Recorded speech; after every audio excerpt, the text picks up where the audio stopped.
of people think of data science, that it is a scary, terrifying landscape. But I'm hoping that with what we do today, you'll be able to walk away from this and have a much better picture in your mind. So why is it important, and why do we need to leverage data at our hotels? So one of the most important things is that it takes the emotion out of your decision. So as a marketer myself, I know it's really easy to let feelings and your gut get in the way of a lot of your decisions. But when you bring data into the picture, it allows you to actually really understand and inform your decisions in the right way. It can help you drive better ROI, return on investment, and from a marketing perspective, return on ad spend as well. It allows you to better communicate your results to your stakeholders, whether that's your executive team or other team members, your peers. And it allows you to better understand your guests and deliver, ultimately, hopefully, a more personalized experience for them. So what's involved? There's three pillars, really. First is leveraging multiple data sources, industry expertise, and then communication. So the first one, data sources, there's lots of them. This is probably a very familiar picture for a lot of you hoteliers out there. Everyone has a lot of data sources, whether they be PMS, POS, social, CRS. We all have it. But ultimately, what the important thing is being able to bring it together into one solution, and that's your data intelligent warehouse, most likely a CRM.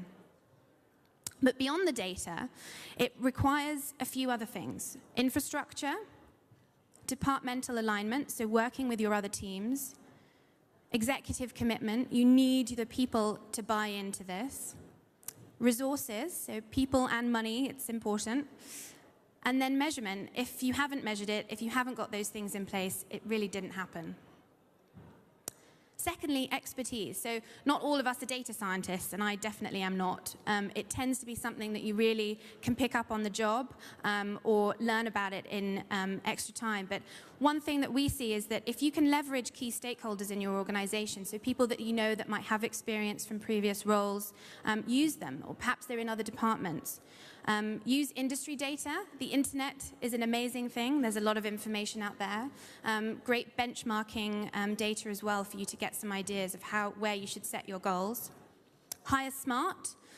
So you want to make sure that looking to the future that you hire people that you know will be able to perhaps take this information on board and teach them in a technical way.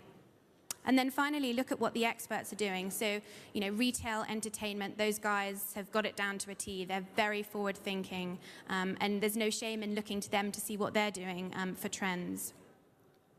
Finally, communication. So this is really the third pillar, and really one of the most important.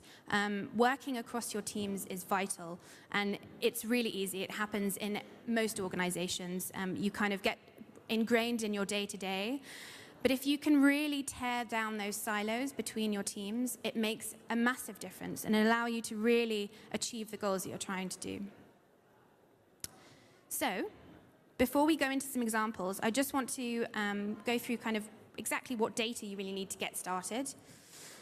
Now, this is a sort of vague example, really, but it may differ, obviously, from hotel to hotel. But normally you have your CRS, PMS, point of sale, loyalty system, perhaps, and then if you're, inclined, web analytics, and then media analytics as well.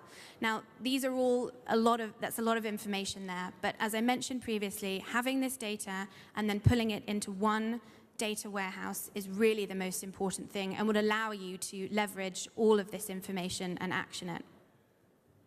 So, a few questions to ask yourself before you get going. Do I have access to the data you need? Do you have what we just went through on that last slide? Do you have support and alignment from your teams and departments? Do you have a tool or a data warehouse that can help you understand that data and use it? And then do you have a clear and concise objectives or KPIs that you've put in place to help you solve those business problems? And then finally, this is very important to me.